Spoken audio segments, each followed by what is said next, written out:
Olá, meus amigos e amigas aqui do grupo e do canal também. Sejam todos bem-vindos. Vamos lá. Esta vai ser a nossa quarta aula, mas antes da gente começar, vamos fazer aí uma revisão das 3 aulas anteriores, ok? Na nossa primeira aula, nós tivemos então falando só das estatísticas de afogamento no Brasil e no mundo. Todos os tipos de afogamento, onde ocorre, quem morre mais, infelizmente, aonde, né? Qual o período do ano, qual é a idade e tudo mais. Na segunda aula, nós começamos a tratar da fisiologia básica, né, da introdução, para a pessoa começar a entender como é que funciona o afogamento, né, como é que o afogamento interfere na nossa vida, biologicamente falando. Então, essa aí foi a segunda aula. E a terceira aula, a gente trabalhou alguns conceitos de tipos de afogamento, o afogamento primário e o afogamento secundário. Trabalhamos também as fases do afogamento, né?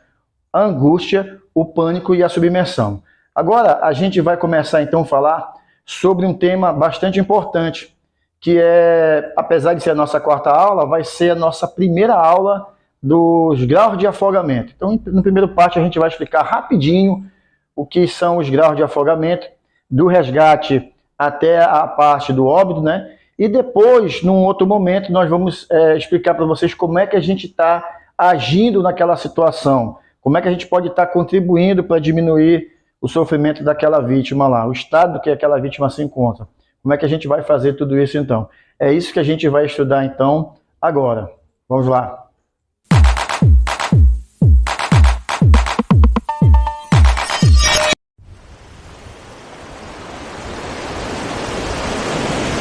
Vamos lá, meus amigos, minhas amigas, vamos tratar então aqui como é que a gente faz para cuidar dos afogamentos. Mas antes disso, quero pedir desculpa para vocês.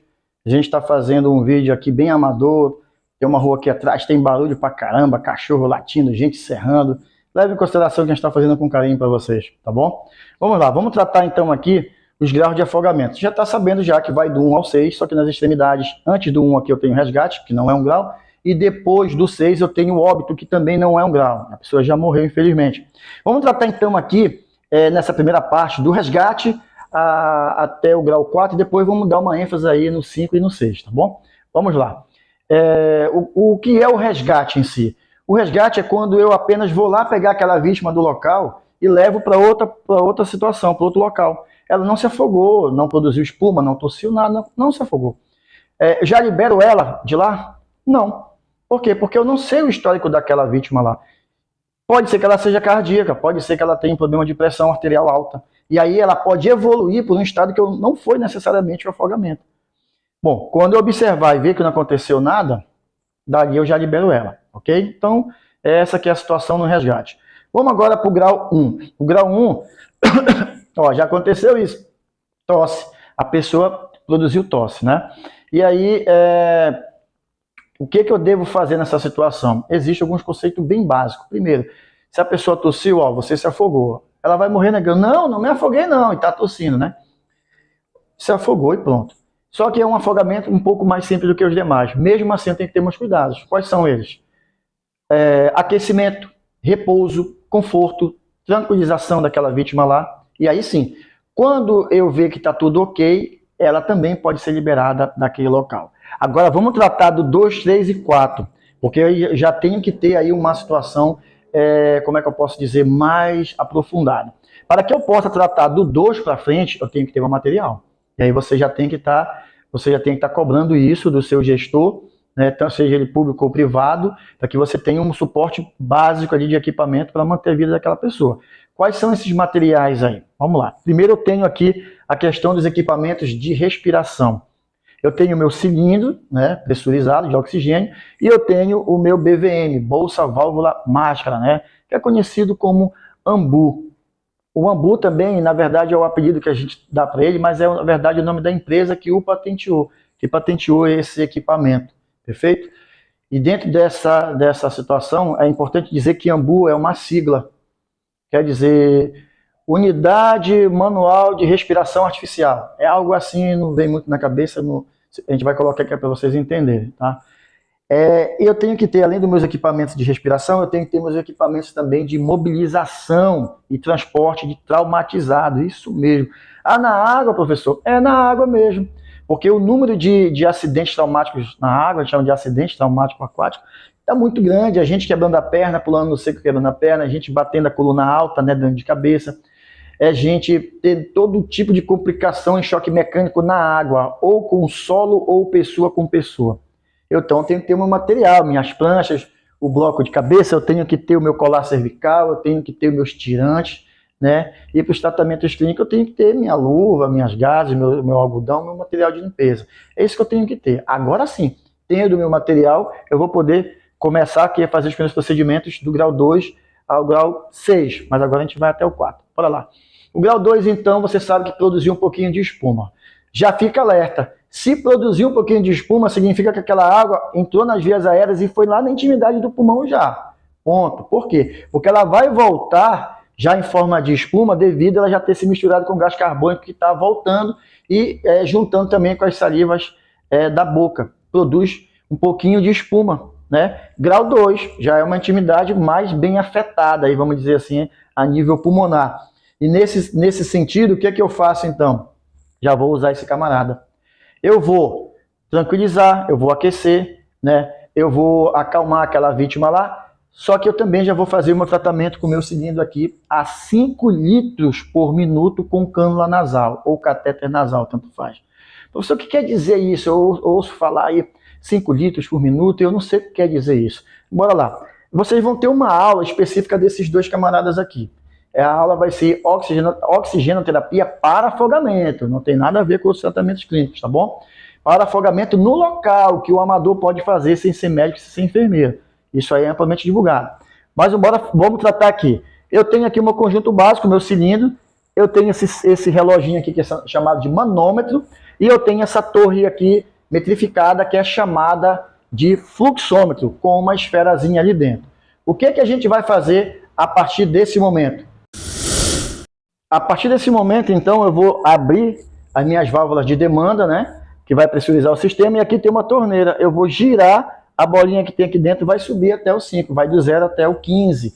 Ela vai subir até o 15. Quando eu observar que subiu até o 5, eu paro. O que é essa garrafinha aqui? Vamos falar rapidamente. É o umidificador que é colocado ali algum líquido para que aquele ar não entre muito seco na pessoa, né? Não entre muito seco ali para causar algum dano também. Há uma observação, alguns cilindros não vêm com esse umidificador porque na máscara facial ele vem debaixo da máscara. Então, se você observar que por um acaso não tem esse equipamento aqui, essa garrafinha, é porque lá na máscara tem, está acoplada a ela, tá ok? Aí no grau 2, o que eu faço? Coloco aqui a cânula nasal, ligo a 5 litros por minuto. Levo para onde? Hospital, é isso mesmo. Ah, mas ela está falando comigo, está interagindo, às vezes é o pai, a mãe não quer deixar ela para o hospital. Hospital, tem que ir para o hospital. Por quê? Apesar de não ter trocado, danificado a troca gasosa ao nível mais complexo, mas aquela água foi aspirada. E dependendo da qualidade da água, aquela água pode causar uma infecção a nível pulmonar. Tem que ver isso também. E aí é só o médico que vai poder liberar ou não, tá certo? Vamos agora para o grau 3 e grau 4. Falar que eles se classificam, né? Tem uma coisa em comum entre eles, que é a produção de muita espuma. Só que o grau 3 eu ainda tenho pulso radial. O grau 4 eu não tenho mais esse pulso radial, mas ainda tenho pulso carotídeo, certo? Então pronto. O que acontece então no grau 3? Já tem um negócio diferenciado no grau 3. Vou fazer os mesmos procedimentos do grau 2, só que eu vou colocar ele na posição lateral direita. Aí todo mundo se pergunta, mas por que isso? Por que eu tenho que colocar ele na posição de conforto do lado direito, né? Que é mais ou menos nesse jeito aqui, com o braço para trás e o outro aqui. A gente vai colocar a imagem para vocês verem. É porque a primeira explicação de uma série de explicação, mas a mais óbvia falando, é a gravidade. É a gravidade. Por quê? Porque nós temos as vias aéreas e as vias aéreas superiores e as vias aéreas inferiores, que são internas, né? E aí, dentro dessa situação, eu tenho os dois brônquios. Esses brônquios, eles têm curvaturas diferentes, só para matar a charada. Então, eles não vão certinho para o pulmão. Um é mais dobrado, o outro é mais em pé. É mais ou menos assim, a grosso modo dizendo.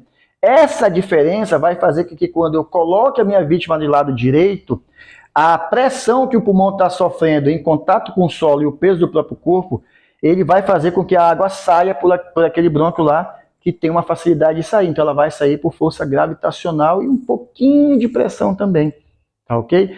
Então já coloco ali, e o que eu vou passar depois? Oxigênio, só que dessa vez facial, a 15 litros por minuto. 15 litros por minuto. Acabou? Não. Se o grau 2 eu levar para o hospital, logicamente o grau 3 eu tenho que levar também. Qual é a diferença? O grau 2 vai ficar ali sendo observado por todo mundo, né? Numa sala, vamos dizer assim, um pouquinho mais comum. Mas o grau 3, eu tenho que ir, deixar de observação lá por um tempo, só que é no CTI.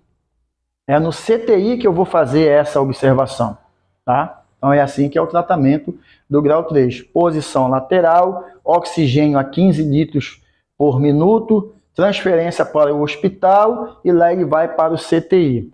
Essa transferência dele pode ser num carro normal, sim senhor. O pessoal fala que não, mas pode. Ele tem que ir no carro normal para lá, pode. Se não tem outro jeito, tem que ir, tá ok? Bora para o grau 4 agora. O grau 4, o que eu devo fazer? Eu identifiquei lá que não tem mais pulso radial, muita espuma, só tem o pulso carotídeo. A gente tem que prestar atenção que eu tenho que ficar atento já no grau 4, porque pode ocorrer uma parada respiratória, então eu já tenho que estar aí prestando atenção na respiração da pessoa. Então a primeira coisa, observar a respiração. A segunda coisa, posição lateral também. A terceira coisa, eu vou fazer a 15 litros por minuto também, a oxigenoterapia dele, né? Só que quando eu for transportar, eu tenho que transportar ele necessariamente numa ambulância especializada. Nós sabemos que tem vários tipos de veículo de transporte emergencial. Não é tudo a mesma coisa. É uma classificação de acordo com os equipamentos que tem dentro dele. Então eu tenho que levar esse afogado de grau 4, no mínimo, numa unidade de resgate. E o suporte de oxigenoterapia dela que tem ali nas paredes da viatura, ele é muito mais complexo e eficaz, eficiente do que esse daqui. Então eu já passo ela para lá e a minha condução é em ritmo de urgência e ele passa direto para o CTI. Por que ele passa direto? Ele não faz triagem, tá? Aprendam isso. Se é com urgência, ele não vai parar ali para dar o nome, endereço, cartão do SUS ou então plano de saúde. Não, ele tem que passar direto porque é grau 4. Ah, mas ele está falando comigo. Não importa, é grau 4. Ah, mas eu já limpei aquela quantidade de espuma. Não importa, é grau 4. Passa direto para lá. É essa que é a orientação, tá certo? E aí, então, eu complemento o meu tratamento do grau 4. Oxigênio a 15 litros, posição lateral, transporte com urgência em unidade de resgate especializada, né? Hospital e urgência no CTI, ok? Agora a gente vai pegar pesado aqui no grau 5 e no grau 6.